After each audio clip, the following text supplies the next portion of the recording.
សុស្ដីអ្នកគ្នាវត្តឡំមកជួយខ្ញុំមកដល់ទៀតហើយជាមួយនឹង Rafat Gaming ហើយវីដេអូហ្នឹងគឺខ្ញុំមកធ្វើការ update ហើយវីដេអូមុនគឺខ្ញុំបាននិយាយអំពី skin Saber រួចហើយអ្នកគ្នា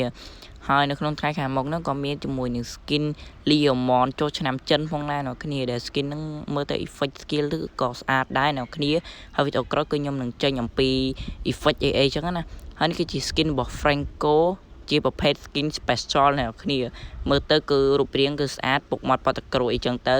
ហើយនេះគឺជា skin វិជ្ជាណាដែលជា skin epic អ្នកគ្នាដែលមើលដំបូងទៅគឺស្មានតែ skin collector ឬក៏ skin lucky box អីទៅអ្នកគ្នាស្អាតតែមែនតើ effect វាហើយនៅថ្ងៃខាងមុខក៏គេមានចេញជាមួយនឹង skin legend របស់ Finny ផងដែរដែល skin legend ហ្នឹងគឺមើលទៅ effect ក៏កប់ផងដែរអ្នកគ្នាតែគេអត់ទាន់ចេញទេហើយចំណែក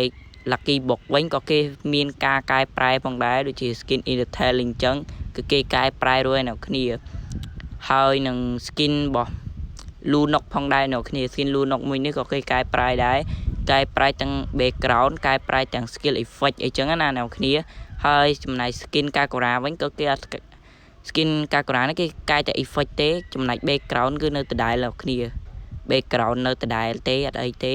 ហើយចំណែក skin អាកៃនេះវិញក៏គេកែប្រែផងអ្នកគ្នាគឺកែប្រែចេញមកចាំងគ្រប់ភ្នែកហ្មងអ្នកគ្នាមើលទៅពណ៌មាសអញ្ចឹងទៅហើយចំណែក skin epic នេះក៏គេកែប្រែដែរអ្នកគ្នាហើយវីដេអូក្រោយគឺខ្ញុំនឹងលម្អិតបាទចាំជួបខ្ញុំនៅវីដេអូក្រោយហើយវីដេអូក្រោយចាំជួបខ្ញុំបាយបាយ